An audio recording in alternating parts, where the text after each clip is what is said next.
है सिंघवी जिन्होंने हलफनामा वापस ले लिया। फ्लोर टेस्ट के लिए उबूरी स्पीकर का तकर्रुर हो, सिंघवी ने यह भी कहा फ्लोर टेस्ट के लिए प्रोटेम स्पीकर की तकर्रुरी हो।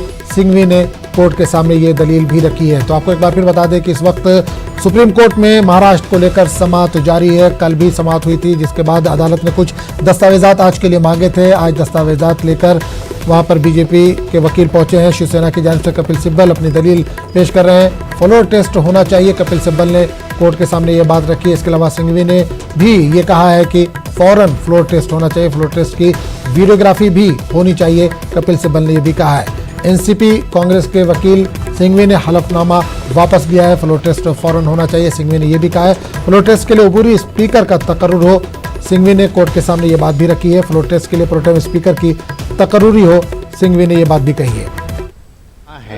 शिवसेना, एनसीपी और कांग्रेस जब मिलकर के नेता अपना मुख्यमंत्री चुन लिया, आज सरकार पेश कर रहे हैं, तो ये अचानक से ये 4 बजे 5 बजे शपथ दिलवाना ये कहीं ना कहीं से सिर्फ मेरे लिए ही नहीं पूरे देशवासियों के लिए आश्चर्यजनक। जिस तरीके से शिवसेना के साथ चुनाव पूर्व अलायंस था, लेकिन इसके बाद चुनाव के बाद जिस तरीके से देखने को मिला, तो क्या लगता है कि बिहार में भी ऐसा उलटफेर हो सकता है? चुनाव पूर्व अलायंस जो है अब उसका कोई भविष्य नहीं रहा।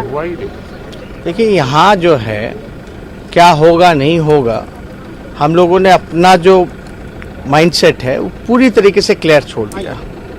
कोई सवाल नहीं होता समझौते के लिए, और अगर हम लोगों को समझौता करना होता तो शायद आज राष्ट्रीय जनता दल का मुख्यमंत्री होता। तो हम लोगों ने कोई समझौता नहीं किया, और जिन लोगों ने जनादेश का अपमान किया उनसे तो कोई सवाल ही नहीं है कि हम लोग समझौता करें। अजित पवार जी के साथ क्या मजबूरी रही? 95 अब हम नहीं बता सकते।